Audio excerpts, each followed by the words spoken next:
balikan natin ang ating mga karambulista at ang programang Karambola sa DWIZ.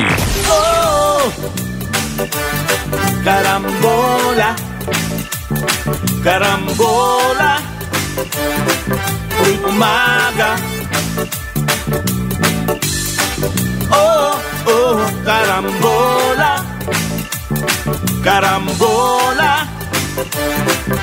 Sa DWIZ. Balik tayo karambola sa Aliw Channel 23 at DWIZ 882. Kasama natin Jonathan De La Cruz, Joel Laksamana, ako si Conrad Banal. Good morning ulit sa inyong lahat. Good morning. Ngayon, September 30, katapusan ng buwan. Hindi po katapusan ng mahal na presyo, hindi pa. Matagal pa yon. Matagal pa yun.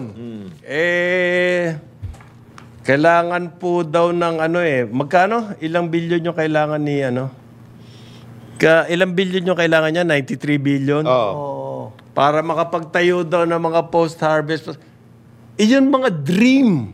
Mga mga vision. Kumbaga, kailangan po ibaba muna natin sa lupa itong mga nagplaplano ng ating food security. Bago mangyari yan. Saan mo kukunin yung 93 billion? Ngayon nga, hindi.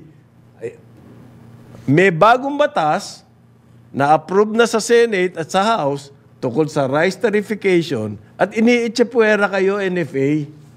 Yung nga problema dyan eh. Pwede raw utusan ng Department of Agriculture kahit sino mag-import except the NFA. Specified nga kayo eh. Tapos ngayon may plano kayo, 93 billion. Kaya ho kami papasok na sa production. Yan. Para kami na ho. makontra yung batas. Kasi ang problema, actually, yan ang malalaking problema dyan, ha? Yung mga nilalabas na mga laws, parang may mga challenges na dapat hindi nagkaroon ng ganon. Ng ganon na challenge. For example, yung rice tarification from the very start, why did they exclude the NFA? Yun na nga. Yun nga eh. Tinanggal nila yung NFA kasi NFA yung target. NFA yung target. Kasi yan ang kalaban ng mga importers. Yan. So ngayon, yung bagong rice tarification, yung amendment, 30 billion daw ang alokasyon na from the RCEF, Rice, Competitiveness Enhancement Fund, RCEF. Kaya hindi po 30 billion na raw ang ibibigay. Saan nyo kukunin yung 30 billion? Binagsak nyo ang rice tariff. Kaya hindi pumapasa yung amendment na yan sa rice tarification law. Hindi, nag-reconcile na raw ang BICAM eh. Oo nga, pero that's the big problem. Anong gagawin nyo? So, pinasa po nila, gusto nila bigyan ng 30 billion yung RCEF, hindi naman sinabi kung saan kukunin.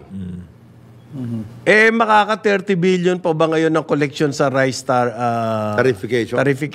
Binagsak yung rice tariff to 15%. Kung dati niloloko na nga nila yung tarification law na yan by way of yung grading. Pinakamababa. Lalo pa ngayon. Workout.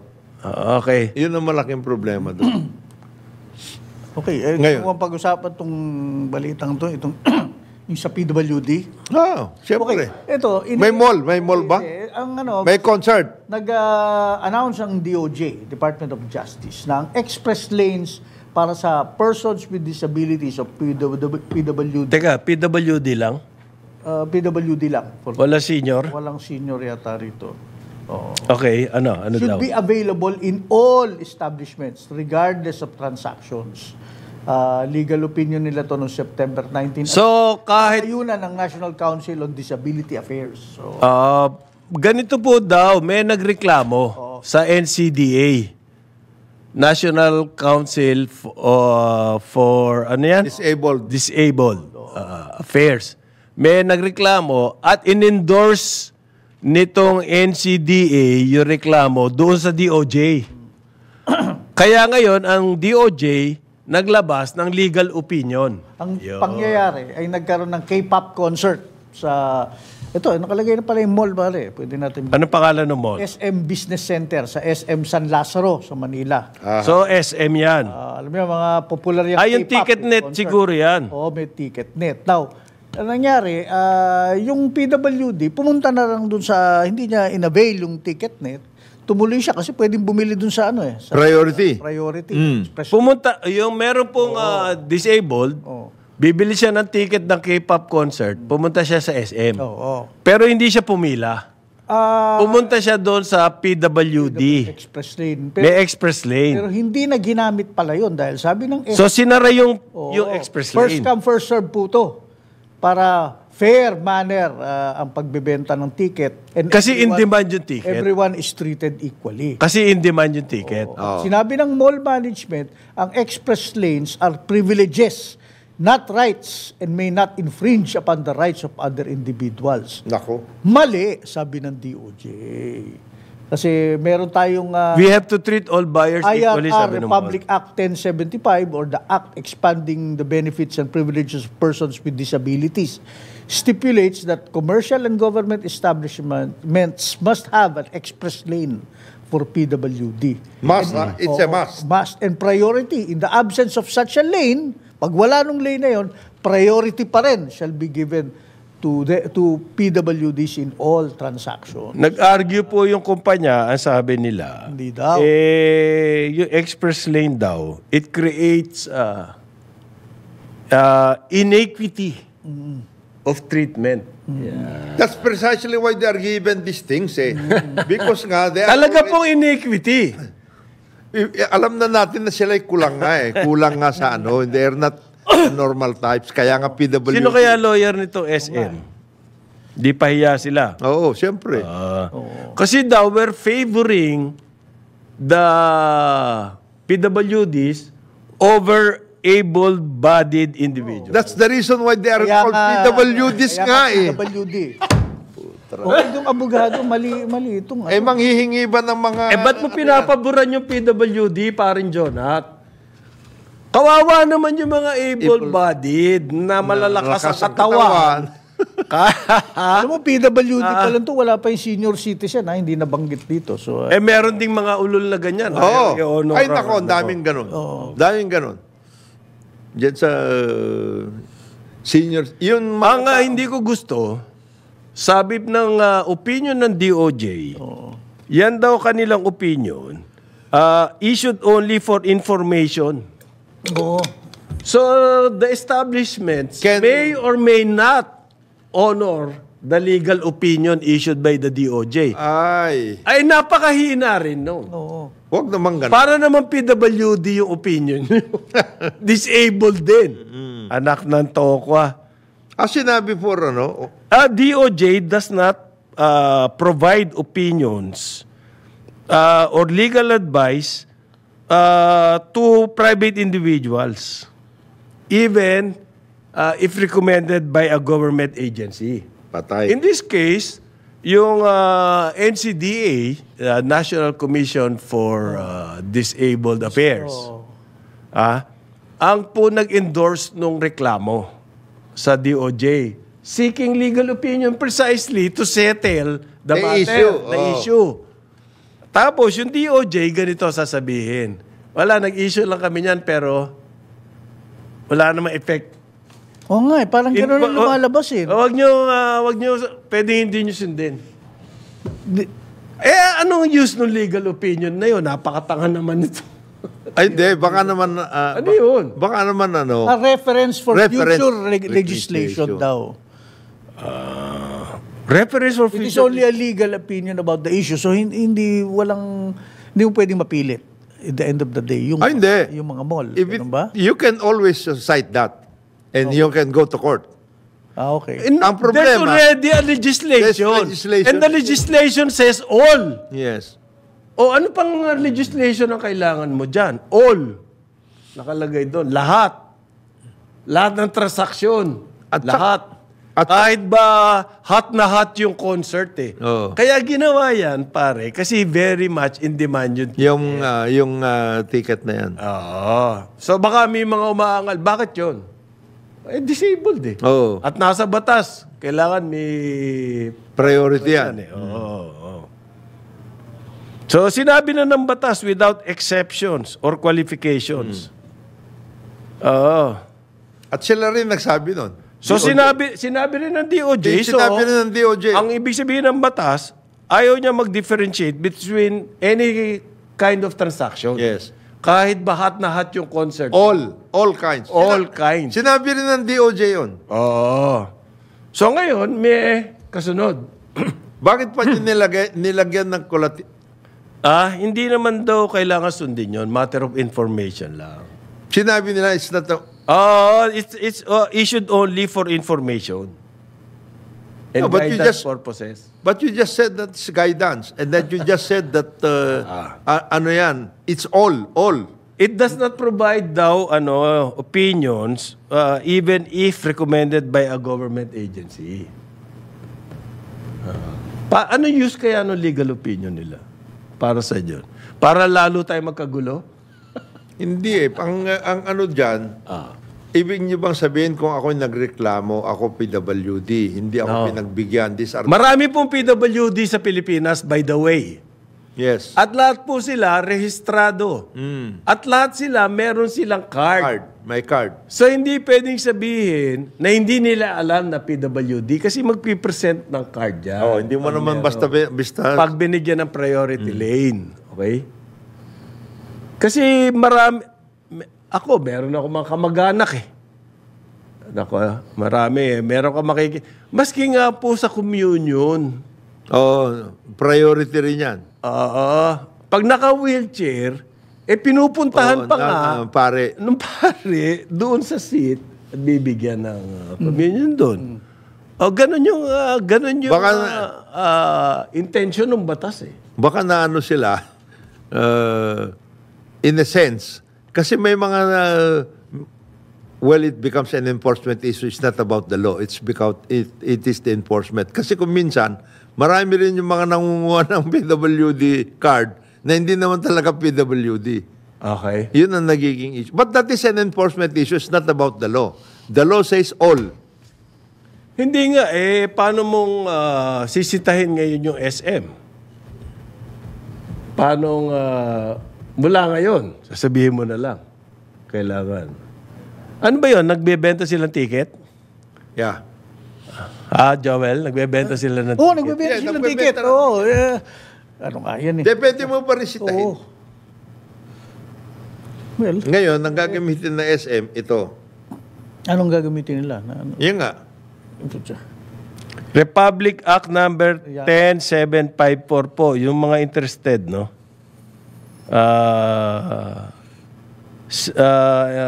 Ano yan? Expanded Benefits and Privileges of Persons with Disability Act. Okay? May express lane for PWDs in all commercial and government establishments.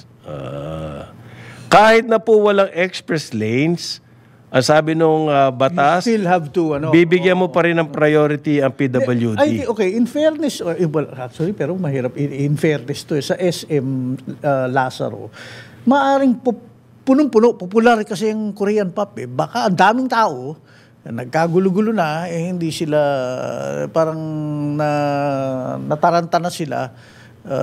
So wala ng priority. Paglagay ng priority ron. Dahil alam mo pare, pag nakakita na ako niya ng K-pop, Meron kasing pilahan dyan sa may BGC, abay, talaga ang daming bata, ang daming tao. Isa pa nangyayari. Oo. Di ba, ang senior citizen entitled, ang PWD ganun din, sa discount. Oo. Di ba, merong... Malaking issue yung discount. Malaking discount yan. Yan ang malaking Yan issue. po yung... Bakit, naging pag malaki? any food establishment, 20%. Tapos tatanggalin din yung VAT. Purchases. Merong mga establishments, ayaw nilang i-honor. Ayaw nilang i-honor yan. Ayun, paano yun? Paano natin re-reclaim? Questionin mo. Parang yung ginawa ni Romy, Atty. Macalintal. Ano ginawa niya? Yun. Sa senior citizens, question Especially if you have, meron kang lisensya ron, di ba nakakapaskil dun yung, yung business permit nyo. Alam nila yun. Your business permit can be canceled if you refuse to honor.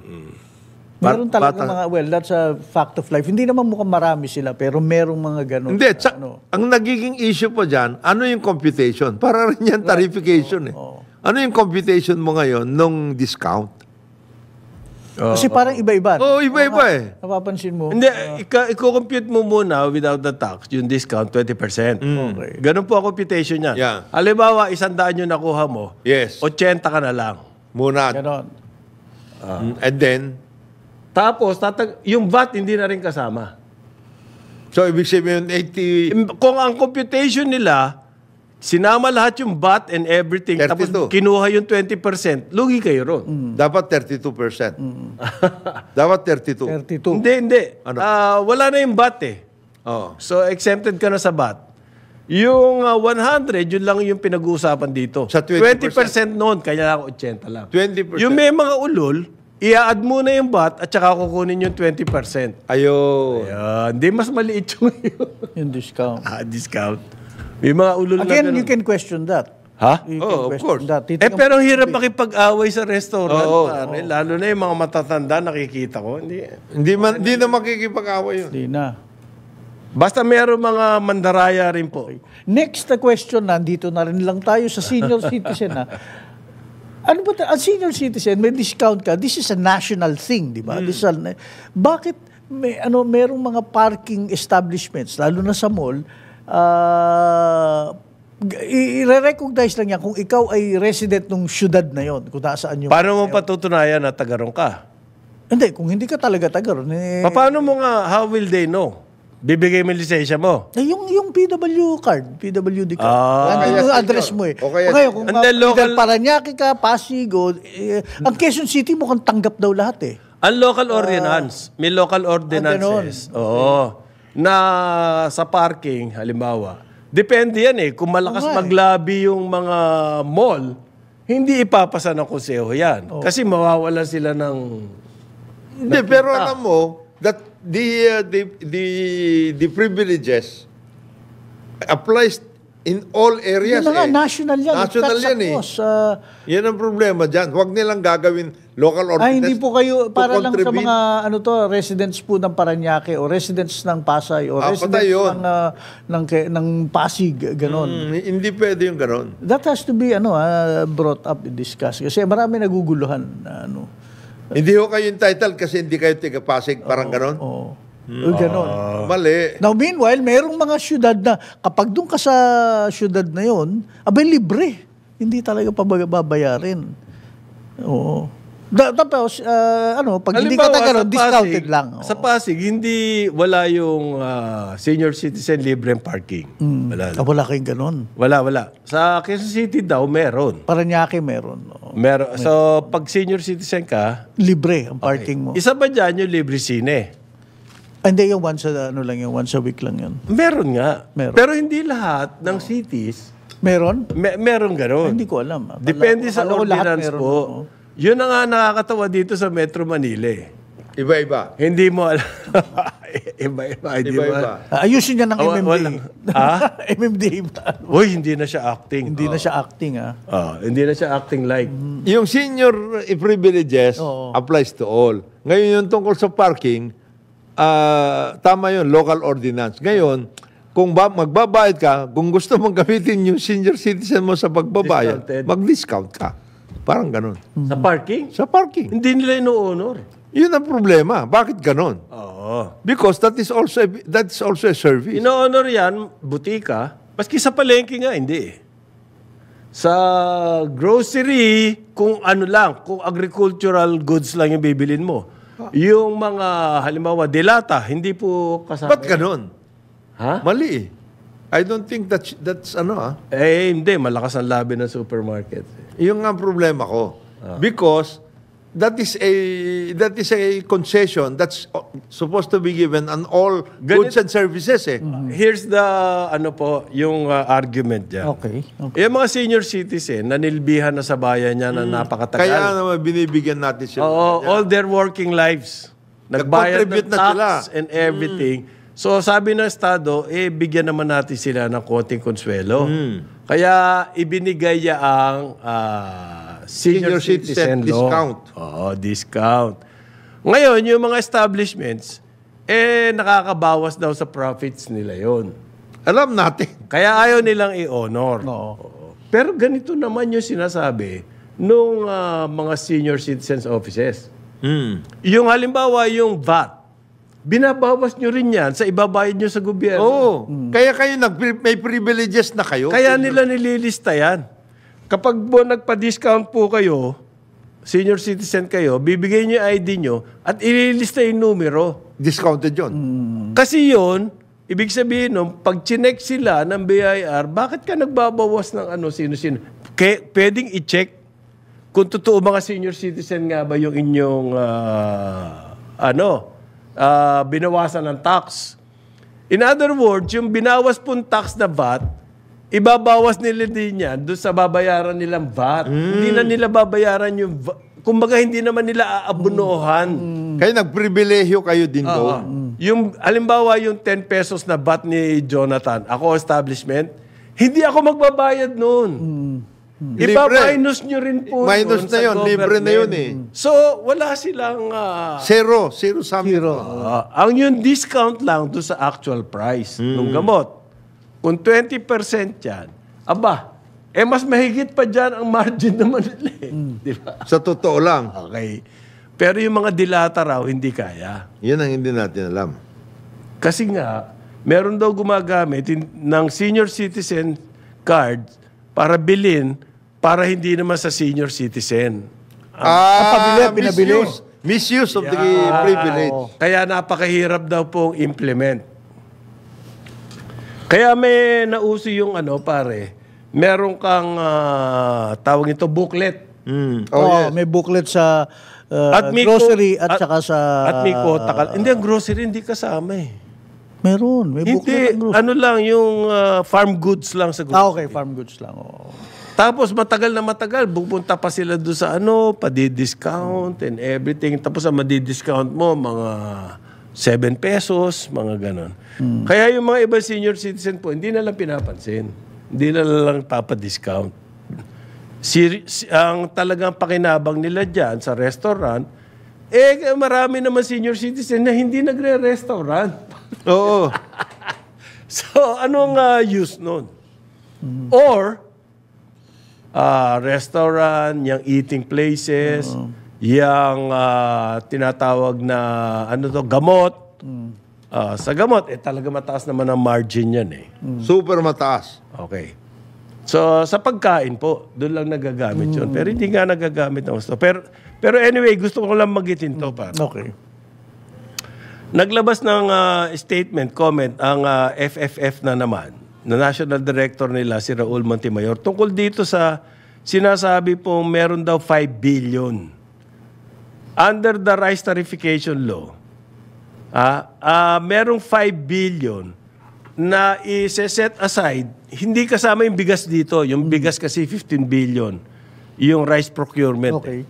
Yung 5 billion dun sa rice food security. Yun daw pong 5 billion na yon manggagaling kung mayroong excess tariff collections. In other words, there is no sure funding. Patay. Yeah. So, ginawa po, ang sagot ng DA ngayon, na humahanap daw po sila ng ibang source of funding para dito sa 5 billion na food security buffer fund. Okay. Bakit kailangan ng food security buffer fund? Yan yung stockpiling po ng mga iba-ibang klaseng agriculture goods. Para, in a way, malabanan yung mga hoarders. Na kapag sakaling nakita, na-detect ng Department of Agriculture, tumataas ang presyo, halimbawa ng sibuyas, maglalabas sila ngayon. So, meron silang buffer fund. Yung buffer fund na yun yung pantatago nila. Another problem yan, kasi sa warehousing. Saan ang pera ninyo? Saan ang pera? Tapos sa manggagaling yung pera ng na 5 billion. Naghahagilap pa raw si Agriculture Secretary Francisco Chu Laurel Jr. Ay. In other words, ganito po ang conclusion dyan, yung bagong batas na rice tarification na ngayon ay ano na raw, pumasa na sa BICAM, useless na naman. Naglaan ng pera ng 5 billion daw In paper. on paper na buffer, naglaan, pero kung meron lang excess na tariff Pondo. collections. Yeah. Ayan. Hindi sigurado. Anong klaseng batas yun? Para rin yan yung Anong- Garcia Mandanas Law. Okay. It can be implemented once there is a... Kung may pera na. Pera na.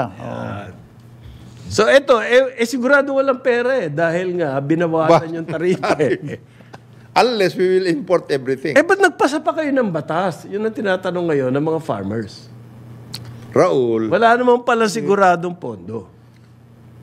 hope springs eternal. Raul. Please be advised. Alam niyo, ang batas, parang infrastructure. Pwede i-preposition.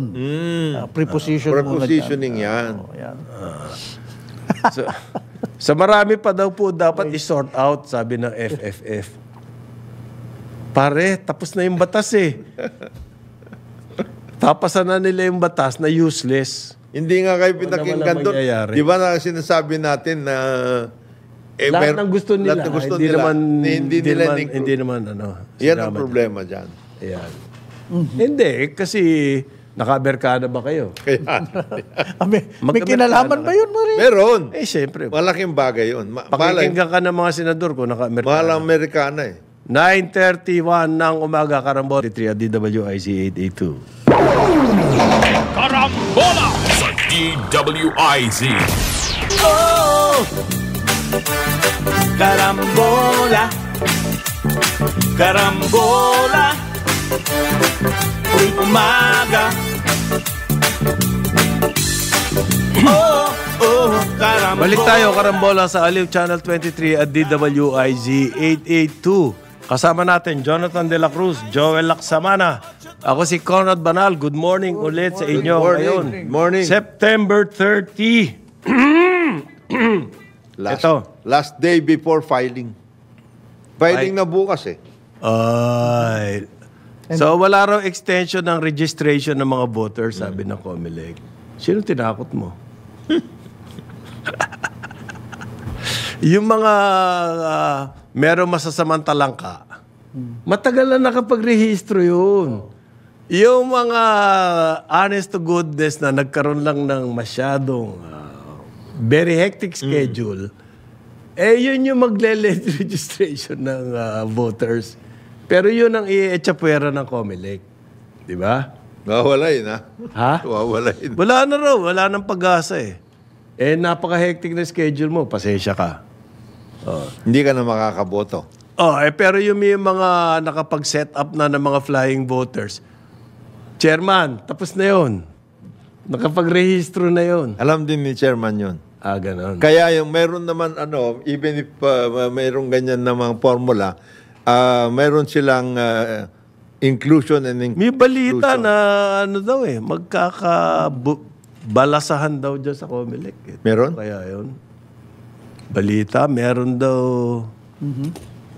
may usap-usapan may kinalaman doon sa Miru. Ha? Malalim. Ang Miro, ha? Malalim ang labanan. Miro. At Smartmatic is not far behind. Ganun ba yun? Oo. May court case pa nga yan. Nag-court case sila Pumunta sa Supreme Court. Tapos binawasan ng budget yung COMELEC. Dami nangyayari. Meron ba ibig sabihin yun? Pagbawas ng budget ng COMELEC? Baka merong tumatrabaho kay George Garcia. Matagal na siyang binabanatan. Tagal na siya tinatrabaho. Tinatrabaho. The first time na nag-ano sila. Because alam nila na alam niya ginagawa ng mga ito Booking niya. Booking niya. Yung mga naloloko dyan, ginagamit ang eleksyon para sa ibang bagay, yun. Okay. Ngayon po, nag-issue ng memorandum si Education Secretary Sani Angara na may overtime pay na ang mga teacher. Okay. Under the memorandum po ni Angara, hanggang 6 na oras lang daw ang teacher. Pag ikaw nag-8 oras ka, may additional compensation. Okay? So talagang, pero hindi ka pwede ring less than 6 hours. You have to do that, minimum mo yun. Requirement, 6 Before you hours. can avail of any kind of overtime. Halimbawa, yung hanggang 2 hours lang yung kwan mo. Ano yung maximum ba yung 6 hours o minimum? Baka minimum. Kung lumampas ka ron, may overtime pay ka na. Kasi ang sinasabi mo, you can only avail of any overtime pay if you render service for 6 hours. Teachers not required to teach over 6 hours. So hindi po ang mga eskwelahan hindi pwedeng pilitin ang teacher na magturo more than 6 hours. Once na inobliga mo sila. Na lagpas sa 6 hours, may overtime pay na yun. Pag inobliga mo sila, Ngayon, yung mga para sa mga teacher, ano yung inyong overtime pay? Yung total overload hours times yung inyong hourly rate. so are we assuming yung gusto natin malaman, that you have to render 6 hours as a minimum? Yes. Yun ang tingin ko. Yun ang sa memorandum. Kailangan. Hindi pwedeng lagpas sa 6 hours. Pwede sigurong 5 hours. O paano yun? That you cannot avail of anything? Any overtime? Hindi ka makaka-overtime. Hindi. It has to be 6 hours. So ngayon, Pag lagpas na 6 hours, yun lang ang overtime. okay, ngayon, ang issue, kung ako, at this point in time, what is really the minimum number of hours that you should be teaching? Is it 2 hours, 3 hours, 6? Di ba? Hindi nga. Depende kung ano ang load mo.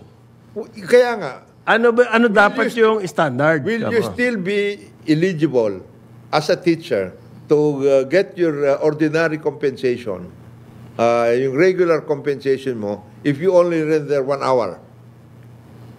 Hindi yung hourly rate mo lang ang bayad. Ay, hindi.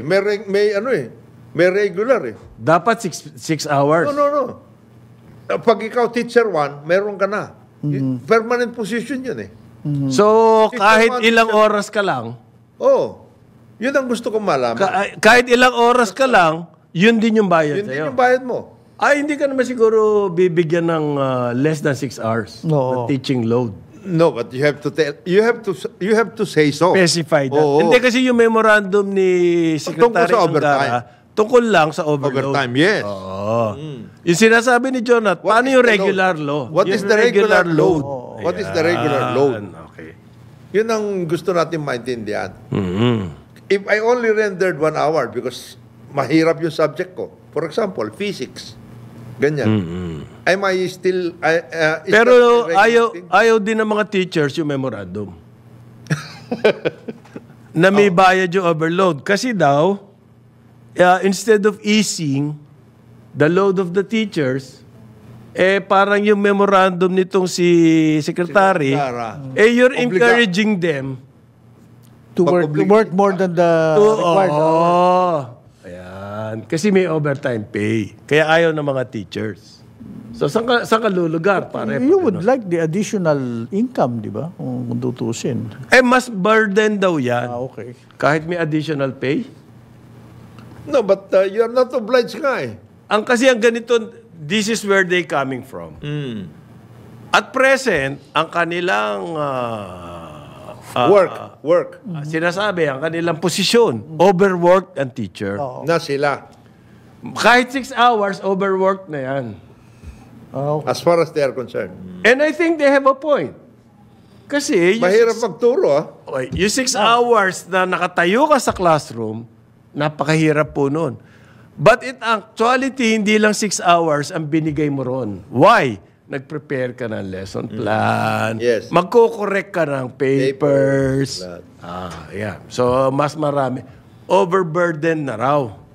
Even in the 6 hours. So yung memorandum ni Secretary, lalo mo pang pinabibigat yung burden. Baka nga Ganun ang punto. which I can understand. Kasi baka nga, ang hinihingi actually ng mga teachers is less than 6 hours and then you can get an overtime.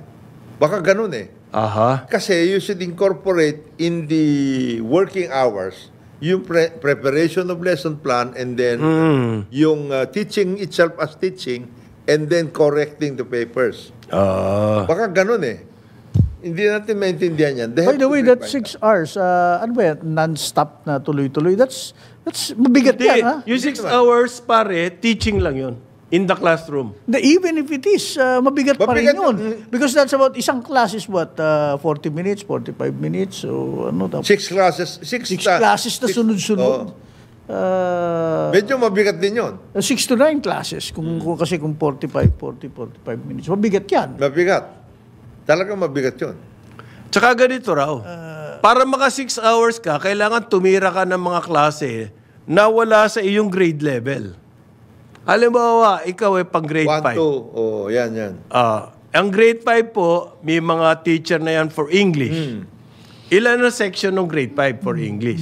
Halimbawa, may eskwelahan na 2 lang ang section for English ng grade 5. Kailangan mo, para maka 6 hours ka, kasi yan na minimum Maka 6 hours ka, kailangan ka magturo sa ibang grade ng English. Paano yun? Hindi, we go back nga to the issue Ano ba talaga load? 6 hours nga minimum. 6 hours, which is 6 hours for of getting an load. Ito na. Yeah.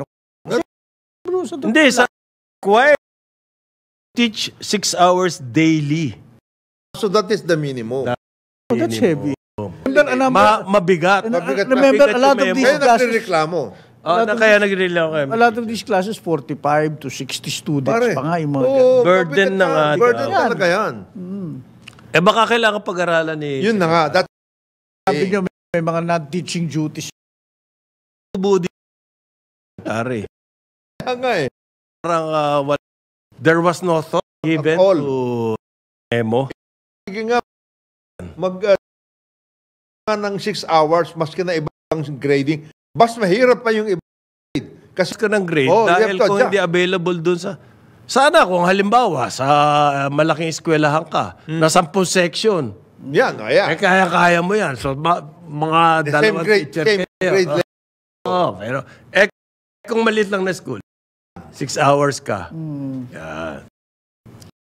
Dapat talaga yan Kasi nagre-reklamo. 6 Teachers, overburdened na sila. Kailan lang po in-issue itong memo na 3 days ago, September 27. Assumption So, is, hindi pa alam ng mga reaction ng ating mga teachers. So, ngayon pala lumalabas yung reaction. so the assumption really is, a minimum na teaching load mo 6 is 6 hours. hours. Anything except 6, on top of 6 hours, may overtime May overtime ka na. O times your hourly rate. Halimbawa, lumagpas ka ng 1 hour, meron kang times your hourly rate na 1 hour. Pero mabigat pa rin yung load. Mabigat yun talaga ang Yun ang inaayaw issue. ng mga teachers. Yes, yan ang issue ng mga teachers. So nagkaroon na raw ngayon ng legal basis na i-burden yung teacher because of the memo. May punto. May puntos talaga yun. May puntos. Pwede mo na ngayon i-reklamo ang teacher 6 hours ka dapat. kapag ayaw niya ng 6 6 hours. hours. Yan. Yan ang issue ngayon. Pwede mo na i-reklamo, may legal basis na Ano yun?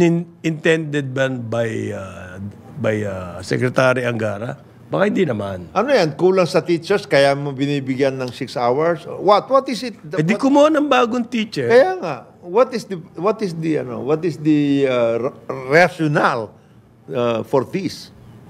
Hindi nga ganun ang minsan kasi na nangyayaring mga policies, mga reglamento ng ating mga government offices. Parang dictatorial. Sundin mo or tanggal ka.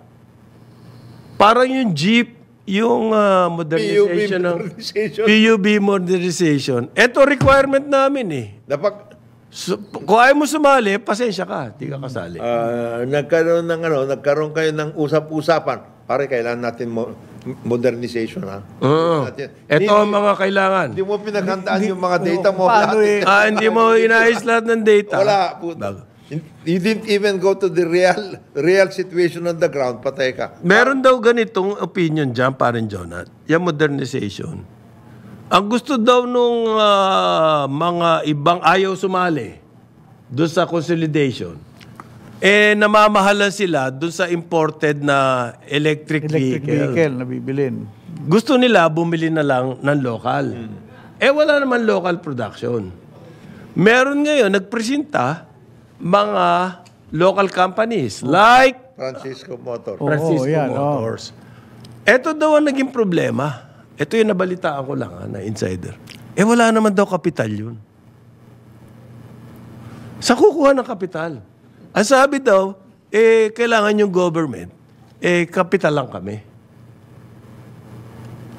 Para magawa namin yung jeep, pero gagawa namin yan, mura. Kaysa doon sa imported na... Di hamak na mura kaysa sa imported, pero kailangan namin ng kapital. Meron nang ang balita. Baka maharlika, pwedeng pasukin yan. Ang balita, si Manon Chavit has already said yes. Magbibigay ako, but after this, mayroon akong equity dito. Siya magpapaluwal. Magpapaluwal ako, but we will really need the banks to help us. Kasi hindi naman lahat yan. Then Nasasagutin niya. We'll get the loan. Is there any window in any of the in any of the lending institutions? Land Bank. Wala. Hindi nila yan. Meron daw silang pera. Dami daw nilang May pera? Dami! O yan. Nag-set aside nga sa agriculture ng fantastic amount na hindi naman lumalabas. Yan. So meron na private? Governor. Mayroon. May equity. So baka yun na solusyon. Yun. Si Governor. Si Governor. Si Gob. Parang parang yung napapanood na Shark Tank meron kang equity. But having said that, hindi babalik na naman tayo. Yung mga ruta kailangan ayusin kasi may mga maluluging diyan. Hindi, one at a time. One at a time. At least meron tayong manufacturer. Any investor will see that. May problema sa ruta. Lugi dito. Para may problema sa ruta, okay? Kailangan i-solve yan. Oh. Well, may problema din doon sa gusto nilang consolidation. Kasi ganito yung rational ng consolidation para po makautang. Para makabili ng mahal na sasakyan. So, yun Kasi pag nag-iisa ka lang, hindi mo kakayanin. Hindi mo kakayanin. Okay. Ngayon, ang sinasabi po ng mga kumukontra, bakit may reglamentong gano'n na kailangan ganitong klase sasakyan ng bilhin? Hindi ba pwedeng mas mura? Ngayon, Francisco Motors says, kaya namin to. Ayan. Pero kailangan na lang kapital. Ito na. Meron ng kapital. Kailangan i-subsidize ng government. Which they're already doing anyway. Nagbibigay naman talaga ng subsidy. Subsidy, Bakit hindi na lang? Ito. Kasi pinapaboran yung isang private company. Ayan. Yan ang mga argument. Yan ang mga argument. Okay? Bakit wala? May gustong kumupong na ng negosyo na yan. No? Di wag lang isang kumpanya. Make it an entire industry. Lahat kayo. Ano pa ba yung iba? Sarao, Francisco, sino pa ba yung meron pa mga iba dyan? Almasora, yan. Mga local. Maraming local. Pero bago magawa yan, matagal-tagal. Ito na muna. Ito yung argument dyan. Matagal din naman kahit wala yung 5 years daw yung bago mabuo yung rota Di yun na. Huwag na habang binubuo yung mga rota, huwag nyo muna ipipilit. Huwag nyo muna ipipilit yan. Paano kikita yung... Ayun na. Yung mag-i-import. Ng electric yung mag-i-import, Saan ba i-import yan? Sa India? India, China. Ganon. EV, ano yan Meron nga ngayong bagong trend sa Amerika. Parang gusto nilang iwanan niyang EV. Kasi hindi daw nakakatulong. Hindi viable. More than 80% nung bumili ng electronic vehicle, sinurvey, more than 80% sabi hindi na sila bibili ulit ng electric vehicle. So ngayon, nagde-develop ng ibang sistema, Japan. Meron na sila yung hybrid. Hydrogen. Wow. Meron silang hydrogen. Hydrogen. So, Labanan din ito ng papasok technology. tayo all out sa electric vehicle. Which in 5 years, maybe... Maybe not that. Hindi, Not anymore. tayaan na yan insofar as the business. Pero grabe naman. Hindi. ito, Ang tinataya natin yung government funds eh. Hindi yung Kasi may private subsidy. Merong you can go to the government banks. Mga ganun eh. Mangungutang ka sa government Mangungutang bank. sa gobyerno banks. Government banks eh. Yun ang tinataya natin tayo. May public money May public money. na hindi pinag-aralan ng gusto. Ayan. Yan ang problema dyan. doon. Para rin yun sa teachers. Yung Mabuti pa. Halimbawa, kung gusto mong talaga magbenta ng bango sardinas, pag-aralan mo. alamin mo paano yung palaisdaan ng bangos. Oh, maayos ba yan? Malinis ba? Tapos gagawin sardinas, tapos ibobote. Yan. Tapos tsaka ka mag-Amerikano. Karanan mo ayos. Oh. Sa ngalan po ni Jonathan De La Cruz, Joel Laksamana, ako si Conrad Banal. Ito ang Karambola sa Aliw. Channel 23 at DWIZ 882. Pero ngayon, andito na Ito na. ang ating award Ganda ng Mercana. broadcast journalist Dennis Antenor Jr. sa Ronda, Pilipinas. Carambola, carambola, tuwing umaga. Sumainyo ang programang Karambola sa DWIZ. Hanggang sa muli, tayo'y magbabalik upang ihatid ang pagtalakay sa iba't ibang mga issue dito pa rin sa programang Karambola sa DWIZ.